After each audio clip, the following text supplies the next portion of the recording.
जय श्री कृष्णा। आपका दीपशिखा के चैनल में स्वागत है।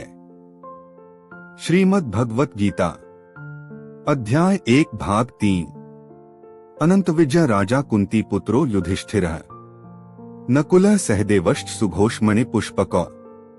इसका भावार्थ है, कुंती पुत्र राजा युधिष्ठिर ने अनंत विजय नामक शंख और नकुल व सहदेव ने क्रमशः सुघोष और मणिपुष्पक नामक शंख बजाए।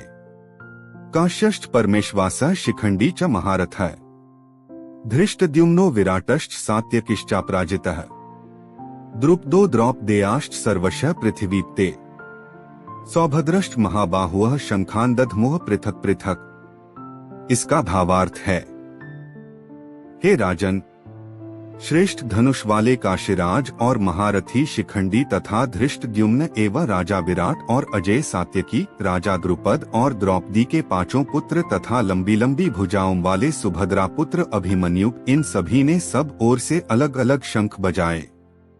इसका तात्पर्य है, संजय ने राजा धृतराष्ट्र को अत्यंत चतुराई से यह बताया कि पांडु के पुत्रों को धोखा देने तथा राज्य सिंहासन पर अपने पुत्रों को आसीन कराने का अविवेकपूर्ण नीति श्लाघनीय नहीं थी। लक्षणों से पहले से ही यह सूचित हो रहा था कि इस महायुद्ध में सारा कुरुवंश मारा जाएगा। भीष्म पितामह से लेकर अभिमन्यु तथा अन्य पौत्रों तक विश्व के अनेक देशों के राजाओं समेत उपस्थित सारे के सारे लोगों का विनाश निश्चित था।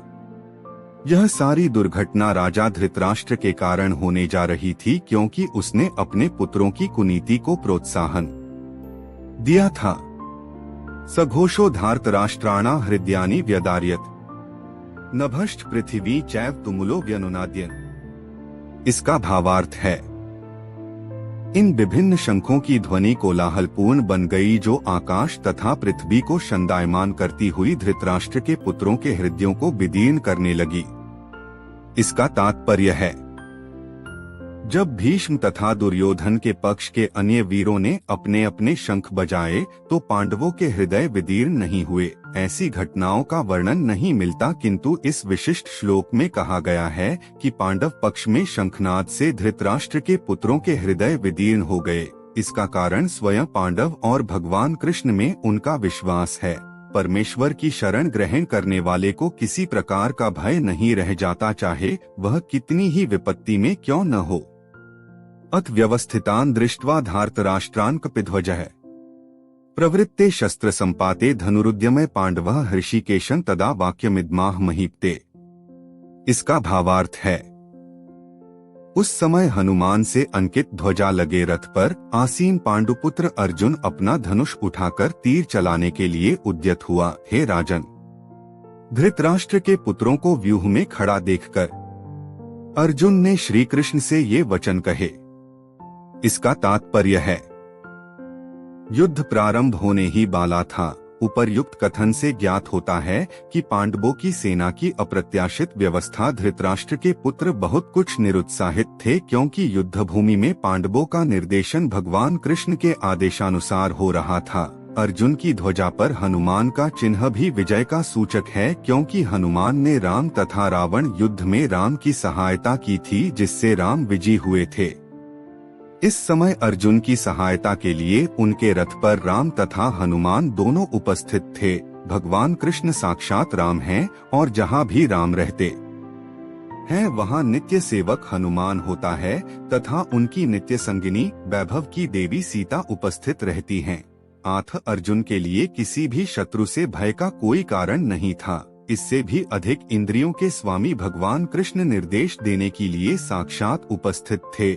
इस प्रकार अर्जुन को युद्ध करने के मामले में सारा सत्परामर्श प्राप्त था। ऐसी स्थितियों में जिनकी व्यवस्था भगवान ने अपने शाश्वत भक्त के लिए की थी, निश्चित विजय के लक्षण स्पष्ट थे। अर्जुन उवाच सेनयोरुभयोर मध्ये रथं स्थापय मेच्युत यावदेतान् निरीक्षेहन् योद्धुकामानवस्थितान् कैर्मया सह योद्धव्यमस्मिन् रणसमुद्यमे। इसका भावार्थ है, अर्जुन ने कहा, हे अच्युत, कृपा करके मेरा रथ दोनों सेनाओं के बीच में ले चलें, जिससे मैं यहाँ युद्ध की अभिलाषा रखने वालों को और शस्त्रों की इस महान परीक्षा में जिनसे मुझे संघर्ष करना है, उन्हें देख सकूं। इसका तात्पर्य है, यद्यपि श्री कृष्ण साक्षात श्री भगवान हैं, किंतु वे अहेतुकी कृपावश अपने मित्र की सेवा में लगे हुए थे। वे अपने भक्तों पर स्नेह दिखाने में कभी नहीं चूकते, इसीलिए अर्जुन ने उन्हें अच्युत कहा है। सारथी रूप में उन्हें अर्जुन की आज्ञा का पालन करना था और उन्होंने इसमें कोई संकोच नहीं किया, अतः उन्हें अच्युत कहकर संबोधित किया गया है। यद्यपि उन्होंने अपने भक्त का सारथी पद स्वीकार किया था, किंतु इससे उनकी परम स्थिति अक्षुण्ण बनी रही। प्रत्येक परिस्थिति में वे इंद्रियों के स्वामी श्री भगवान ऋषिकेश हैं। भगवान तथा उनके सेवक का संबंध अत्यंत मधुर एवं दिव्य होता है।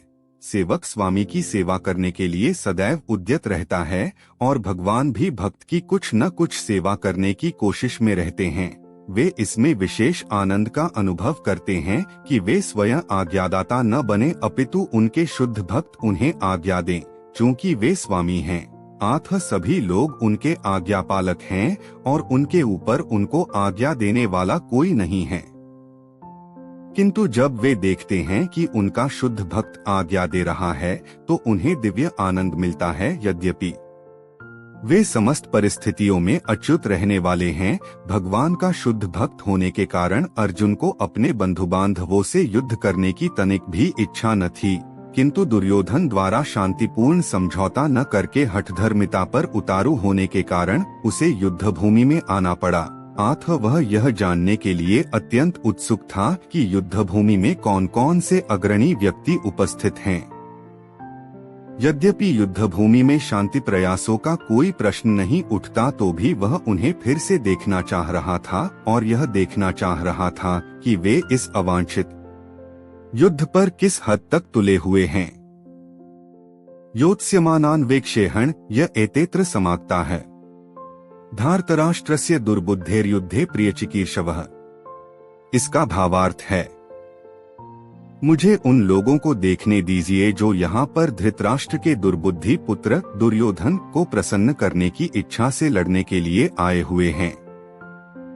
इसका तात्पर्य है, यह सर्वविदित था कि दुर्योधन अपने पिता धृतराष्ट्र की सांठगांठ से पापपूर्ण योजनाएं बनाकर पांडवों के राज्य को हड़पना चाहता था।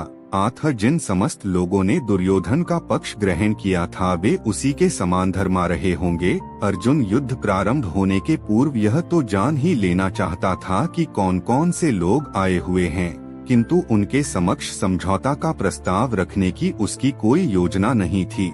यह भी तथ्य था कि वह उनकी शक्ति का, जिसका उसे सामना करना था, अनुमान लगाने की दृष्टि से उन्हें देखना चाह रहा था। यद्यपि उसे अपनी विजय का विश्वास था, क्योंकि कृष्ण उसकी बगल में विराजमान थे।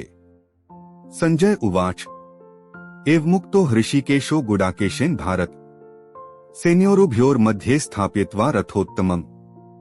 इसका भावार्थ है, संजय ने कहा, हे भरतवंशी, अर्जुन द्वारा इस प्रकार संबोधित किए जाने पर भगवान कृष्ण ने दोनों दलों के बीच में उस उत्तम रथ को लाकर खड़ा कर दिया। इसका तात्पर्य है, इस श्लोक में अर्जुन को गुडाकेश कहा गया है।